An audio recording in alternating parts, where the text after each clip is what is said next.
오늘 설교의 제목을 예수 믿지 마세요 라는 제목으로 정했습니다.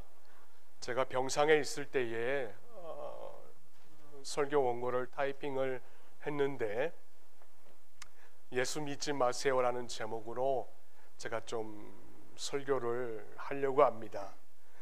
여러분, 우리 모두는 이 세상을 살아가면서 자주자주 인생의 교차로를 만납니다.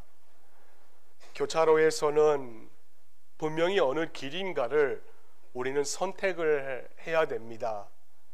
그 자리에 누구든지 간에 우리는 오래 머물 수가 없는 인생들이에요. 어느 한 길을 선택을 하고 또 그 길로 발을 들여 놓아야만 합니다.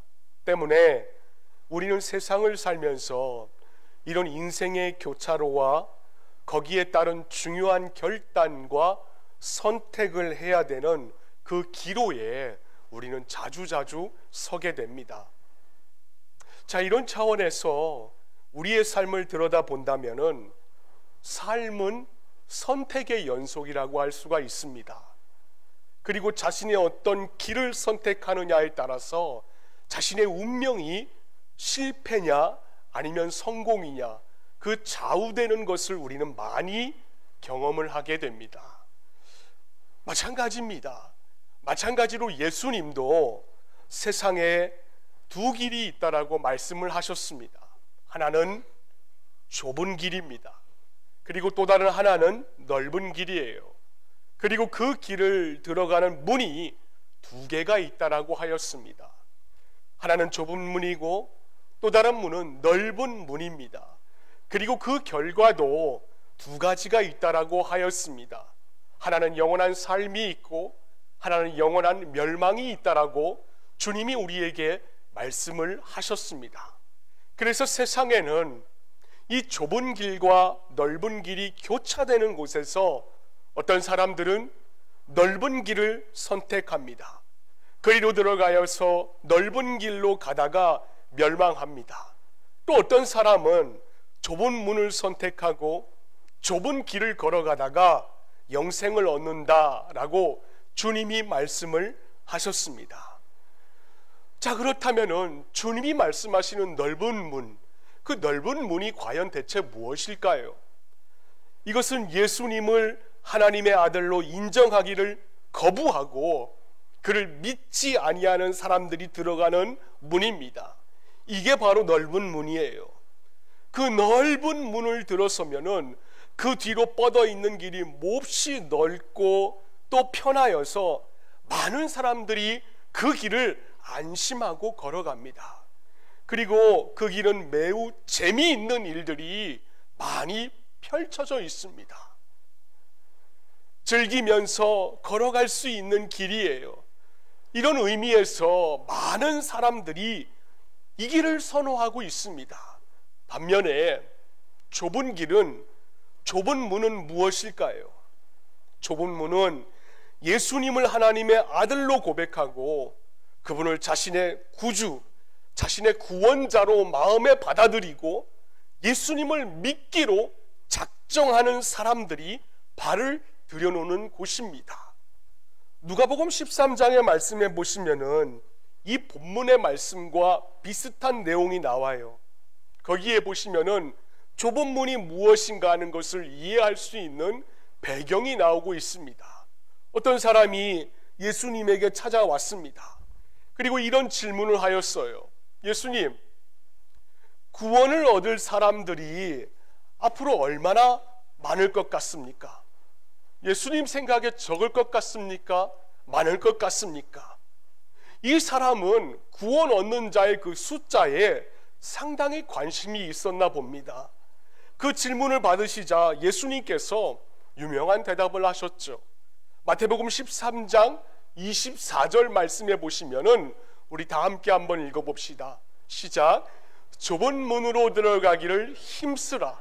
내가 너희에게 이르노니 들어가기를 구하여도 없다는 자가 많으리라 라고 하셨습니다. 조금 쉽게 바꾸어 말씀드리면은 나를 믿으라. 그러나 세상에서는 나를 믿고 싶어도 믿지 못할 사람들이 많을 것이다 라고 주님이 예언을 하신 것입니다. 따라서 좁은 문은 예수님을 믿는 것을 가리키는 것이에요. 많은 사람들이 예수를 믿고 싶어도 믿지 못하고 실패할 확률이 크다는 것을 주님이 경고하고 있는 겁니다. 여러분, 우리 주변을 보면 그렇지 않습니까? 세상적으로 받아서 누릴 만한 것들을 다 받은 사람들이 우리 주변에 꽤 많이 있습니다. 건강이요, 그것부터 시작해서 장수요, 그것도 시작해서 게다가 자녀의 복, 재물의 복, 명예와 권세, 승진 등등 이것저것 다 누리는 사람들 중에도 예수 믿는 것 하나만은 실패하는 분들이 많이 계십니다. 그분들은 좁은 문을 들어가려고 해도 못 들어가는 분들이에요. 포기하는 사람들이 우리 주변에 얼마나 많이 있는지 모릅니다. 이것을 주님께서 경고하고 계시는 거예요. 사람들이 좁은 문은 점점 깊이 할 것입니다. 그리고 넓은 문으로 들어가기를 좋아하는 세태는 앞으로 아마 더욱 증가할 것이에요. 세상이 그렇게 돌아가고 있어요. 흔히 요즘 세태를 일컬어서 90년대생들은 아무것도 알 수 없는 불확실한 세대라고 합니다.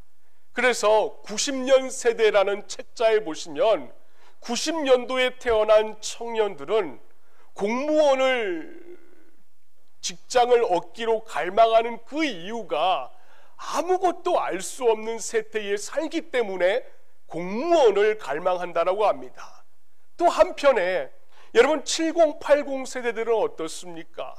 7080 세대들은 개성이 강한 시대라 그래가지고 X세대라는 말이 있었습니다.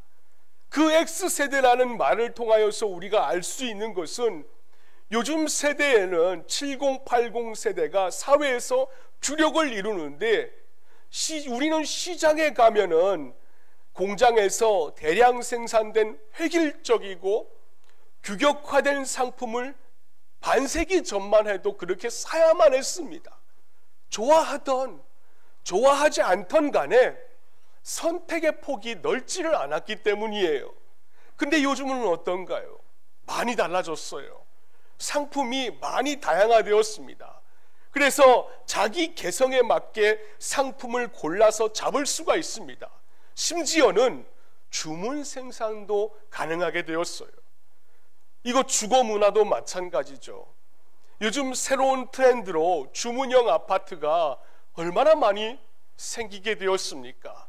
발코니 확장부터 시작을 하여서 에어컨의 위치까지, 방의 자리까지도 주문형으로 자기가 신청을 할 수가 있습니다. 근데 문제가 뭐냐면은 이렇게 사회 문화가 개성이 다양하고 자기가 원하는 것을 골라 잡고 싫은 것은 거들떠보지도 않는 그 세태가 되자 이것이 우리 사람들의 생각에 엄청난 변화를 주었다라는 겁니다. 고지식하고 고집스럽고 획일적이고 무언가 하나만을 주장하는 그런 태도를 이제는 사람들이 싫어해요. 특별히 요즘같이 여러분 몇몇 교회의 부패로 인하여서 예수님만이 길입니다. 예수님만이 진리입니다. 예수만이 생명이랍니다. 이 놀라운 복음은 지난 2000년 동안 끊임없이 이 세상 사람들에게 전달되어 왔습니다. 그런데 요즘 사람들이 들을 때는 그게 너무 고지식한 지식이라는 거예요. 독선으로 보여요. 그래서 우리가 이렇게 10월 20일 날 VIP 초청주의를 기획함에 있어서 전도할 때도 오직 예수입니다. 예수밖에는 다른 길이 없습니다. 그렇게 말을 하는데 그 말 자체에 대하여서 거부 반응을 일으킬 때가 참 많이 있습니다. 대다수의 사람들이 그런 획일화된 진리를 우리는 좋아하지 않는다. 그런 식이에요.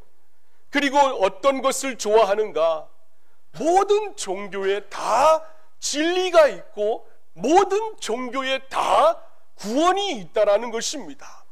어떤 종교를 믿든지 간에 그 종교에도 구원이 있다는 거예요. 다원주의적인 사상이나 이런 다원주의적인 가르침을 많은 젊은이들이 선호하고 있습니다. 왜냐하면 골라 잡을 수 있기 때문이에요. 내 구미에 맞게 내가 종교도 선택하고 또 그렇게 선택했다고 해도 절대로 믿지지 아니하는 구원이 있다고 하니까 그냥 기분 좋게 종교를 선택하는 것입니다. 오늘날 사람들이, 오늘날 젊은이들이 그런 식으로 생각을 자꾸만 바꾸고 있어요. 때문에 넓은 길을 선택하는 사람들은 여러분 점점 더 많아질 것입니다. 또 많아지고 있습니다. 아마 앞으로 넓은 길은 더 확장이 돼가지고 제가 보기에는 10차선인 하이웨이가 되지 않을까, 그런 가능성이 많을 거예요. 하지만 반면에 예수만이 우리의 구원이라고 주장하는 기독교의 그 좁은 문에는 발길이 점점 더 뜸해질 것입니다. 앞으로 점점 더 이보다 더 감소해질 겁니다. 나중에는 길이 점점 더 좁아져서 두 사람이 함께 걷기도 어려운 그런 험로가 될 것이라고 저는 생각을 갖고 있습니다. 참 전하는 거나 참 우리가 기독교인으로서 이 세상에서 살아가는 것이 어려운 시대에 살고 있어요. 특별히 저는 젊은이들을 바라볼 때, 90년대생을 바라볼 때에 앞으로 저 아이들이 기독교인으로 살아간다는 것은 더 어렵지 않을까 생각을 갖고 있습니다. 자, 이런 형편에서 오늘 우리 모두가 예수님을 나의 구주로 고백을 하고 있습니다. 그리고 그분을 믿고 따르는 좁은 문을 선택했다는 데에서는 얼마나 우리가 감사한지 모릅니다. 세상 사람들이 다 가고 있는 그 길을 우리는 버리고 예수님만을 나의 구주로 모시는 좁은 문을 선택하고 좁은 길을 들어섰다는 것만큼 여러분, 우리에게는 큰 축복이 없고 기적이 없어요. 여러분, 이게 얼마나 중요해요. 그렇잖아요. 여러분, 내가 믿고 싶다고 해서 믿어집니까? 내가 무슨 어떤 대단한 의지가 강해서 여러분이 지금 이 자리에 나와 있습니까? 또 내가 눈으로 무엇을 보았기 때문에 우리가 예수를 선택했습니까? 아닙니다. 우리 모두가 다 하나님의 은혜로 우리가 이 자리에 앉게 된 것입니다. 하나님이 나를 믿게 만드셨어요. 믿고 나니까 여러분 어떠세요? 희한한 일이 생기지 않습니까? 괜히 길을 걸어가도 사거리에 서서 희죽희죽 웃고 있습니다. 그리고 잘 때나 또 차 탈 때나 길을 걸어갈 때 괜히 혼자 아무도 없는데 혼자 뭐라고 대화를 합니다. 하지만 어떻게 해요? 벌써 믿은 걸 어떻게 합니까? 믿고 나서 어떤 때는 여러분 후회되지 않습니까? 아이, 괜히 빨리 믿었다. 더 시간 지나서 죽기 전에 믿을 걸. 그렇게 하고 생각을 했는데 벌써 믿었는데 우리가 어떻게 합니까? 나도 모르게 성경을 펴서 구약을 완독하는 사람이 되었고, 또 예배 시간이 되면은 이렇게 교회를 나오고, 또 우리가 알게 모르게 찬송을 하게 되면은 마음이 편해지고 좋고, 여러분 그렇지 않나요? 이게 다 누구의 은혜입니까? 하나님의 은혜이고 하나님의 덕분입니다. 그래서 성경 우리 한번 봅시다. 에베소 2장 8절 말씀해 보시면 다 함께 읽겠습니다. 시작.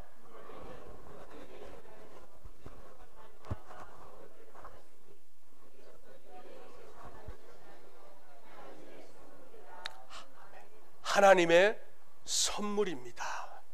우리가 이런 놀라운 선물을 값없이 받았어요. 그리고 예수님을 마음에 모시는 좁은 길을 선택한 것입니다. 때문에 우리가 할 일은 영원히 우리가 이 땅에서 사는 동안만나 아니라 하나님의 나라에서 하나님을 찬양하고 감사해야 할 것입니다. 그런데 이제 중요한 사실이 하나 있어요. 좁은 문을 들어섰다고 해서 모두가 여러분 좁은 길을 걸어가는 걸까요? 그게 문제입니다. 좁은 문을 들어선 사람이 좁은 길을 가는 것은 너무나 당연한 일이에요. 그런데 이게 상식인데 실제로 그렇지 않은 경우가 더 많다는 것입니다. 이게 문제예요. 오늘 우리가 이 문제를 좀 검토해 볼 필요가 있습니다. 오늘 우리가 읽은 이 마태복음 7장에서 예수님이 너희들 좁은 문으로 들어가라 라고 말씀하실 때 그 말씀을 받은 대상이 제자들입니다. 산상수훈 전체는 주님이 불신자들, 예수를 알지 못하는 자들에게 전하는 말씀이 아니에요. 예수를 믿고 그분을 따르기 위하여서 가정도 버리고 고향도 등지고 정말 혈혈단신으로 주님 따르는 그의 제자들을 앞에 놓고 하시는 말씀입니다. 그래서 그들은 다 예수 믿는 자들이에요. 하나님의 아들이요 구주가 되신다고 고백하고 주님 앞에 자기를 던진 사람들입니다. 이런 사람들을 바라보고 예수님께서 뭐라 말씀하시냐면은 너희들 좁은 문으로 들어가라라고 말씀하십니다. 그러면 이거는 단순히 예수를 믿으라는 말인가? 아닙니다. 그 이상의 의미가 있어요. 그럼 이 말씀의 의미가 무엇인가? 너희들 좁은 문에만 서성거리지 말고 좁은 문을 통과하여서 좁은 길을 걸어가라라는 것입니다. 이미 너희는 나를 하나님의 아들로 인정하고 믿었으니 그 길이 아무리 험하고 고되고 외롭고 이 좁은 길, 신앙생활 하는 길을 끝까지 잘 걸어가라라는 이 말씀입니다. 여러분, 사실 좁은 문 들어서기와 좁은 길을 걸어가는 것은 원칙상 하나예요. 하지만 교회 안에서 보면은 좁은 문으로 들어서기는 했습니다. 하지만 걸어가야 할 길이 워낙 험해요. 그리고 워낙 좁아 보여요. 때문에 그 길을 깊이 하려고 하시는 경향들이 얼마나 많이 있는지 몰라요. 좁은 문 들어서기와 좁은 길을 걸어가기가 별개의 것이 아님에도 불구하고 마치 그것이 별개인 것처럼 신앙생활을 하려고 하는 분들이 많이 있다라는 겁니다. 오늘 이런 분들에게 제가 좀 두 가지 질문을 드리려고 그래요. 하나는 뭐냐면은 여러분 어떤가요? 세상에서 신앙생활을 하는 것이 여러분 정말 어렵다라고 생각하실 때가 있습니까? 아, 신앙생활 정말 힘들다. 처음에는 예수 믿기만 하면은 천국 간다라고 해서 내가 너무 쉽다고 생각하고 믿었는데 믿고 나니까 정말 어렵구나. 여러분 이렇게 생각하는 분들이 계십니까? 믿으면 믿을수록 신앙생활 바로 하는 것이 얼마나 우리에게 여러분 피나는 노력을 요하는 것이라 자주 느끼고 계십니까? 여러분 그것을 느끼고 계시는 분들이라면 그분은 지금 좁은 길을 걸어가고 계시는 분이십니다. 그런데 가끔 보면은 예수 믿는 것이 너무 좋은 것으로만 생각하는 분들이 계세요. 목사님 너무너무 기쁘고 행복해요. 예수 믿는 것이 이렇게 좋은 줄 몰랐어요. 왜 좀 더 제가 빨리 못 믿었는지 제가 정말 모르겠어요. 물론 그리 보기 드문 예이지만은 간혹 정말 어린애처럼 좋아하는 분들이 있습니다. 여러분 이게 정상인가요? 비정상인가요? 이거 정상입니다. 예수 믿으면 우리가 기쁘죠. 또 예수 믿으면 우리가 남들이 알지 못하는 행복감을 누릴 수가 있습니다. 이거 정상이에요. 이 세상에서 예수 믿는 것만큼 우리의 가슴을 기쁘고 행복하게 만들어주는 것이 없습니다. 여러분 동의 못하세요? 하지만 이렇게 마냥 좋아하고 마냥 기뻐하는 것만이 신앙생활이라고 생각하는 사람은 제가 보기에는 아직 어린 아이와 같은 분입니다. 우리가 7살, 8살 먹은 어린애들과 함께 등산을 갈 때가 가끔 있으실 거예요. 어르신들은 손자, 손녀의 손을 잡고 올라갑니다. 또 부모님들은 자녀들과 함께 등산을 가요. 그럼 애들이 산에 간다고 하면 얼마나 좋아하는지 몰라요. 이리 뛰고 저리 뛰고.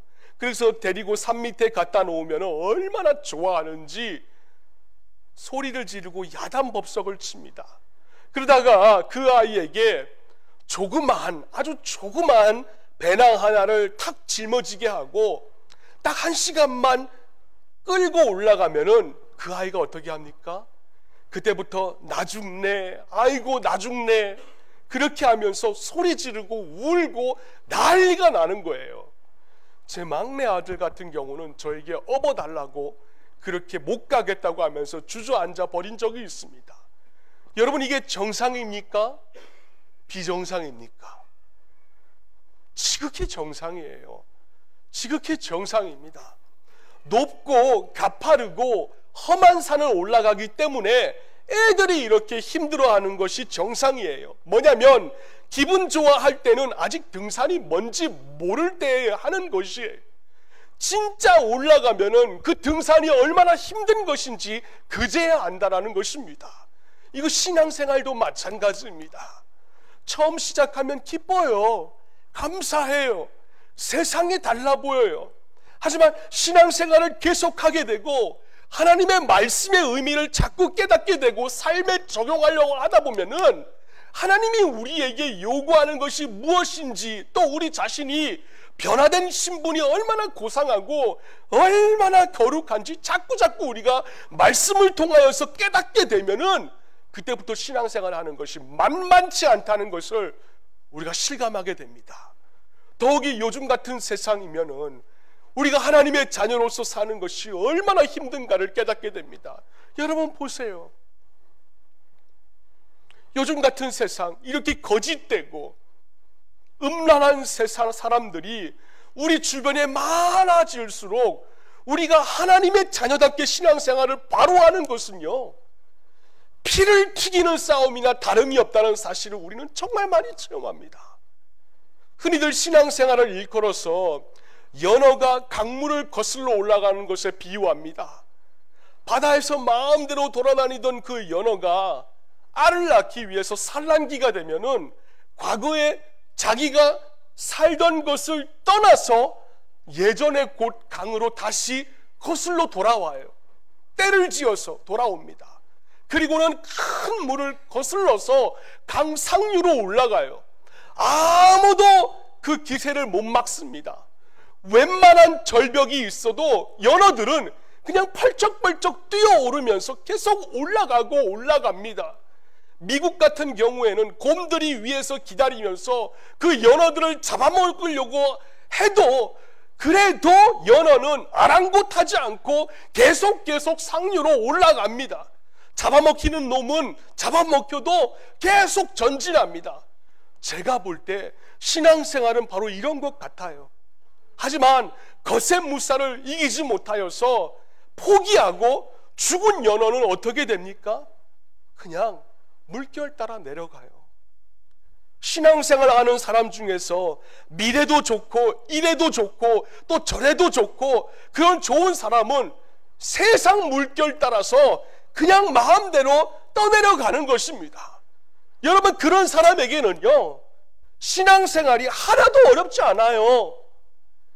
물 흐르는 대로 그냥 자기 몸을 맡기면서 살기 때문에 전혀 힘들지를 않아요. 하지만 세상 물결을 거슬러 올라가기를 각오하고 신앙생활을 하는 사람은 신앙생활을 하는 것이 정말 어렵습니다. 그래서 예수 믿는 것이 어려워요. 마태복음 16장 24절 말씀해 보시면 이 신앙생활이 좁은 길을 걸어야 하고 좁은 길을 걸어 오르는 것처럼 힘든 이유를 가르쳐주고 있습니다. 우리 한번 읽어볼까요? 시작.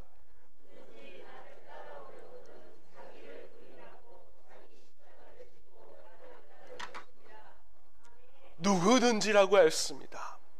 어린 중고등부부터 청년부, 기성세대들까지 누구든지 나를 따라오려거든, 이것이 바로 좁은 길을 걸어가는 신앙생활을 의미하는 거예요.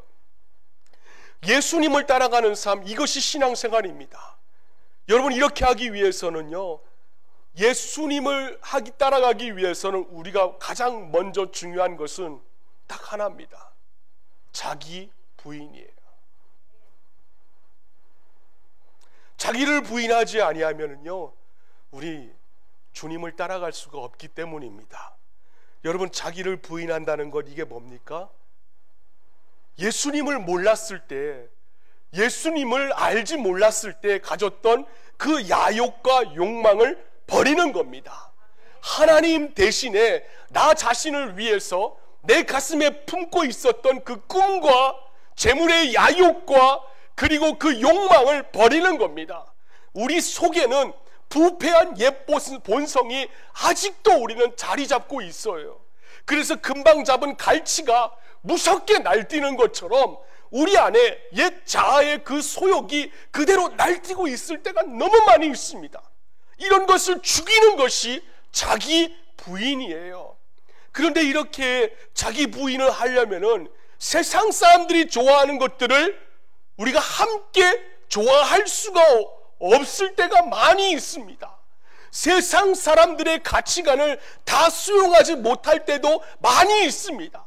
세상에 살고 있지만 세상에 속하지 아니한 자들처럼 하나님의 자녀다운 차별성을 드러내기 위해서는 가끔은 혼자 길을 걸어가야 할 때도 있어요.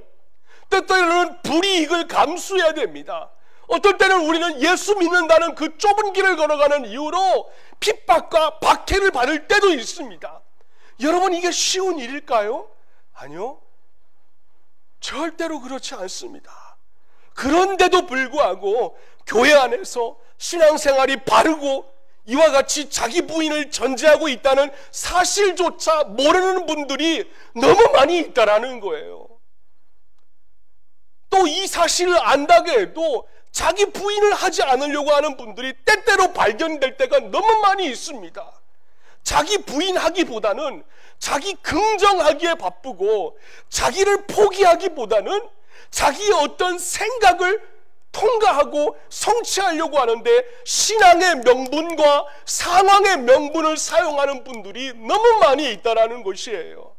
여러분, 죄송하지만 이런 분들은요, 좁은 길을 걸어가는 분들이 아니에요. 좁은 문은 들어갔을지 모르지만 주님이 원하시는 좁은 길을 걸어가는 분들이 아닙니다. 여러분, 오늘 개신교가 여러분들도 알다시피 상당한 위기에 몰려 있습니다. 저 병상에서 봤어요. 특히 서울의 몇몇 교회가 부정과 부패로 인하여서 말도 안 되는 언어 유희로 인하여서 부자 세습을 하고, 메이저 신문에서는 사회 일면을 장식하고 있습니다. 신도 10만 명, 교회 부자 세습, 원로 목사가 2년 뒤에 담임 목사가 왔기 때문에 세습이 아니다. 여러분, 그 말장난이에요. 그래서 인터넷에서는 그 리뷰를 보면은 정말 제가 예수 믿는다는 것에 너무 부끄러울 지경이었어요. 수많은 난무하는 말들, 그 중에 제가 한 가지 설명을 해드릴까요? 그 뉴스 밑에 리뷰가 이렇게 달아 있었습니다. 하나님을 믿는다고 하면서 자신들만을 위한 배부른 종교, 자신들만을 위한 배부른 종교. 세상의 사람들이 우리를 바라볼 때 이게 우리의 모습이라는 겁니다. 그래서 전 우리 교회가 조일조 성도님과 같이 불우한 이웃들을 그냥 지나치지 않았으면 좋겠습니다. 그런데요, 사실 정말 심각한 것은 이게 다가 아니라는 게 정말 심각한 겁니다. 여러분, 물론 지방에서나 또 섬에서 이름 없이 빚도 없이 애쓰시고 정말 본받고 싶은 그런 선배 목사님들이 많이 계세요.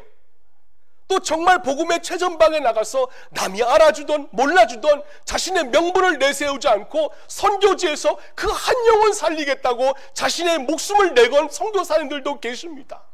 하지만 무언가 큰 위험이 다가오고 있다는 그 불안을 제가 병상에서 떨쳐버릴 수가 없을 때가 있었습니다. 왜 그런지 아십니까? 이제 제가 그 이유를 말씀을 드릴게요. 서울 동대문에 가시면은 100주년 기념교회에 이재철 원로 목사님이라는 분이 강의를 하셨던 동영상이 있습니다. 그분이 이렇게 말씀하세요. 들어보세요. 종교학에서는 세상에 있는 종교를 고등 종교와 하등 종교로 나누는데 그 기준이 그 종교에 자기를 부인하는 정도가 얼마나 강한가 그것에 따른다라고 합니다. 여러분, 회교가 그럼 어떻습니까? 회교가 고등 종교인가요? 네, 회교는 고등 종교에 속합니다. 고등 종교, 회교를 믿는 사람들 중에서는 진리를 탐구하고 영원한 가치를 추구하기 위해서 무서운 고행을 하는 사람들이 많이 있습니다. 이 종교에는 자기 부인하는 요소가 많이 있어요. 그럼 불교는 어떻습니까? 불교는 고등 종교입니까? 예, 불교도 고등 종교예요. 무아의 세계에서 보살이 되기 위하여서 평생 산속에서 벽만 쳐다보고 많은 앉아있는 사람들이 있습니다. 얼마나 무섭게 자기 부인을 실천하는지 몰라요. 그럼 기독교는 어떻습니까? 예수님 말씀에 비추어 볼 때 기독교의 본질은 자기 부인에 있습니다. 거기서부터 신앙생활은 출발이 됩니다. 자기 부인을 못하고 온갖 욕심을 다 채우려고 하는 마음을 가지고는요, 절대로 신앙생활을 못합니다. 때문에 거듭나야 되고 새로운 사람이 되어야 된다라고 말씀을 하고 있는 것이에요. 이런 의미에서 기독교도 고등 종교에 속합니다.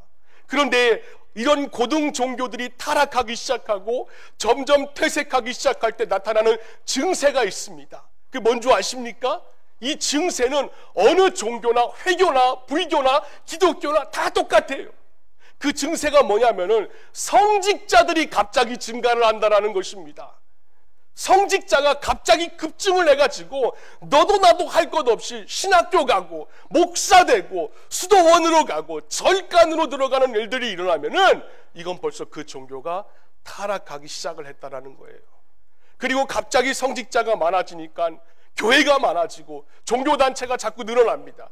왜냐하면 그 사람들을 다 먹여 살려야 하기 때문에 자꾸 뭔가를 만들어내야 됩니다. 또 나중에는 자기 부인보다는 기복신앙이 점점 더 그 종교에다가 중요한 메시지가 된다는 것입니다.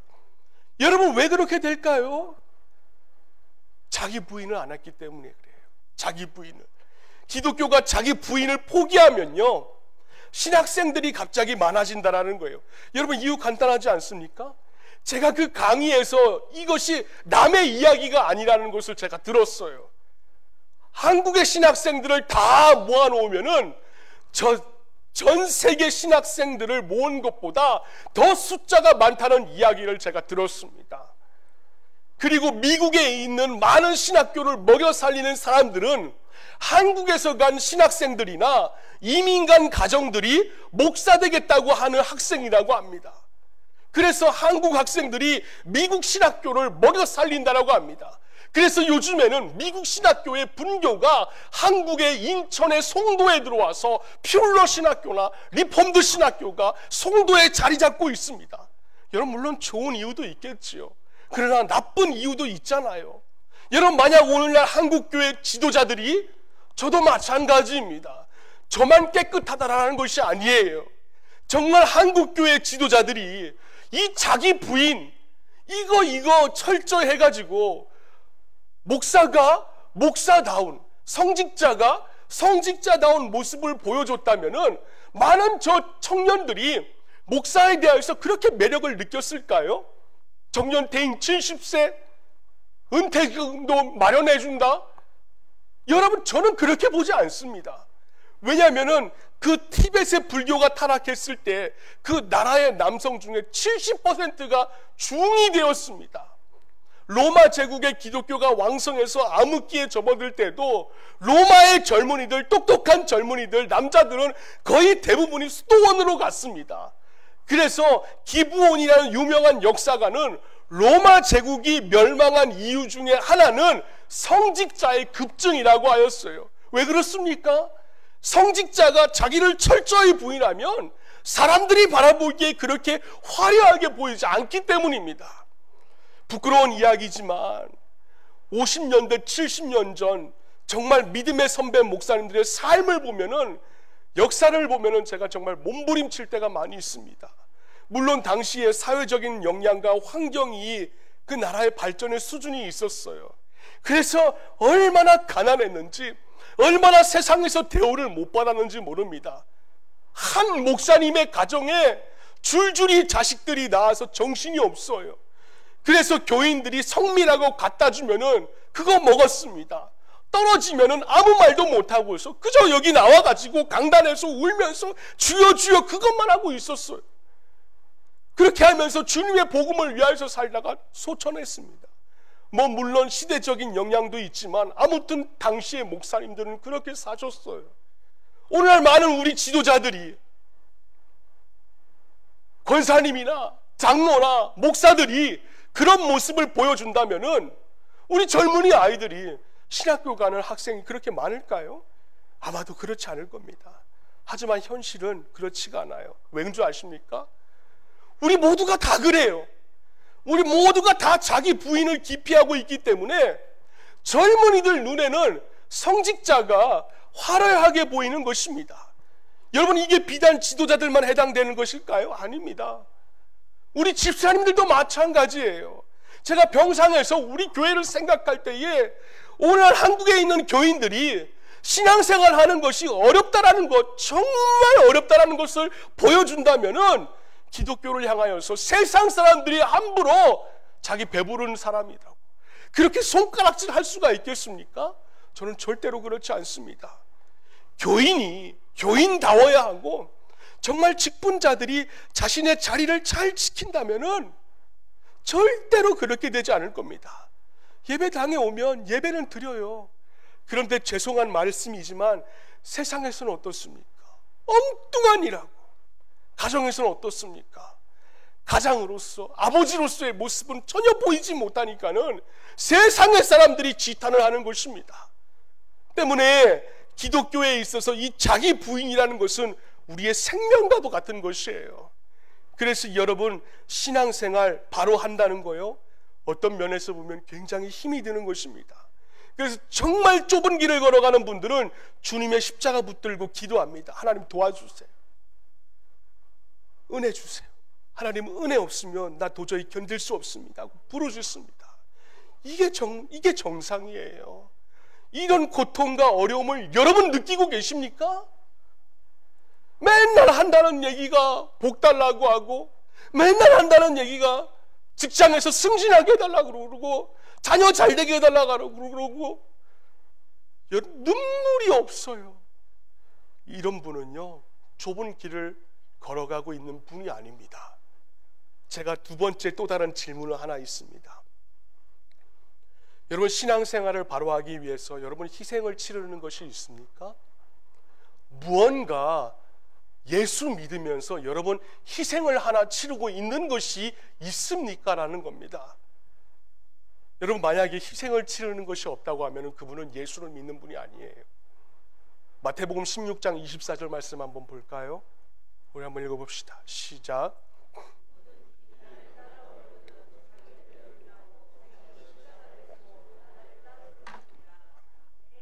십자가가 뭡니까? 여러분, 십자가가 뭐예요? 자기 희생입니다. 값을 치르는 삶이에요. 그래서 윌리엄 버클리라는 학자는 기독교에는 항상 어떤 십자가가 존재한다고 했어요. 왜? 기독교는 십자가의 종교이기 때문입니다. 예수님은 솔직하게 이 십자가를 숨기려 하지 않았어요. 사람들의 인기를 염두에 두고 그들이 좋아하는 메시지를, 복받는 메시지를 전하기 위해서 신앙생활을 마치 비단에 싸가지고 보기 좋게 포장하지 않았어요. 있는 그대로 말씀하셨습니다. 그래서 보세요. 마태복음 10장 34절의 말씀에 보시면 우리 한번 읽어봅시다. 시작.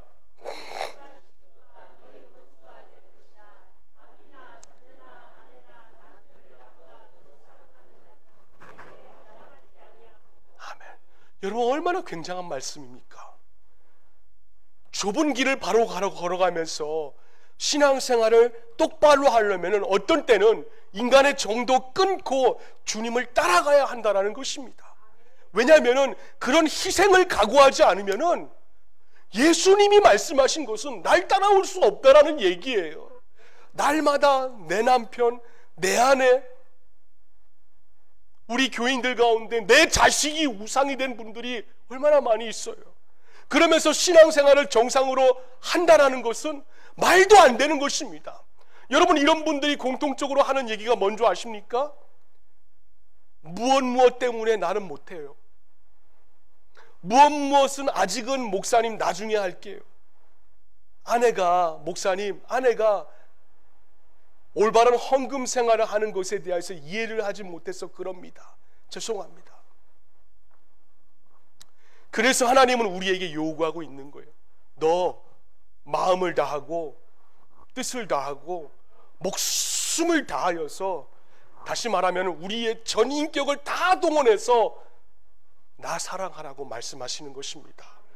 그리고 그렇게 하나님을 사랑하기 위해서 값을 치러야 되는 것이 있다면 주저하지 말고 말씀 그대로 십자가를 지고 값을 치르라고 말씀하시는 거예요.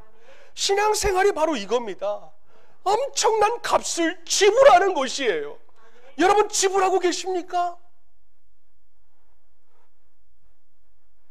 주님을 따라서 좁은 길을 걸어가기 위하여서 여러분 어떤 값을 치르고 계십니까? 주일날 예배에 나와요. 하나님을 경배하세요. 그것도 제대로 하지 못해서 주일을 지켰다가 또 주일을 빼먹었다가 그냥 산으로 들러 갔다가 교회 왔다가 제 맘대로 하는 사람이 정말 값을 제대로 치르고 있을까요? 내가 목사인데, 내가 장로인데 이스라엘 백성들처럼 목이 고다가지고 교회에서 그렇게 살아가는 것 정말 값을 치르는 것일까요? 예수를 믿는 분이에요. 좁은 문은 통과한 분인데 세상에서는 세상의 사람들과 구분을 할 수가 없어요. 정말 예수 믿는 사람일까요? 교회에서는 대다수의 사람들 앞에서는 농담도 하고 히히낙낙 거려요. 근데 가정에서는 자녀들 앞에서 엄한 모습으로 다가간다면 정말 그분이 자기 부인을 하고 있는 것일까요? 그 사람의 수입이나 생활 환경에 비하면은 너무나도 초라한 부분을 하나님께 드리면서 하나님을 위하여서 산다라고 정말 말할 수 있을까요? 10년, 20년 신앙생활 하면서도 아직까지 사명을 감당하지 못하는 자가 있다면 그 사람 정말 좁은 길을 걸어가고 있는 것일까요? 여러분 한번 생각해 보세요. 교인인데 교회에 와서 정치적인 사람으로 변해요. 그분이 정말 예수 믿는 사람일까요?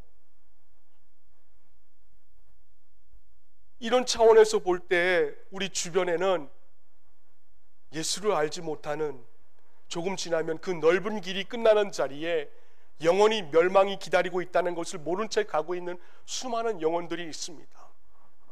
그분들은 1년이 가도 그들을 붙들고 모욕을 당하고 욕을 먹어가면서 전도 한 번도 못하면서 여러분 무슨 값을 치른다라고 말씀을 하실 수가 있습니까?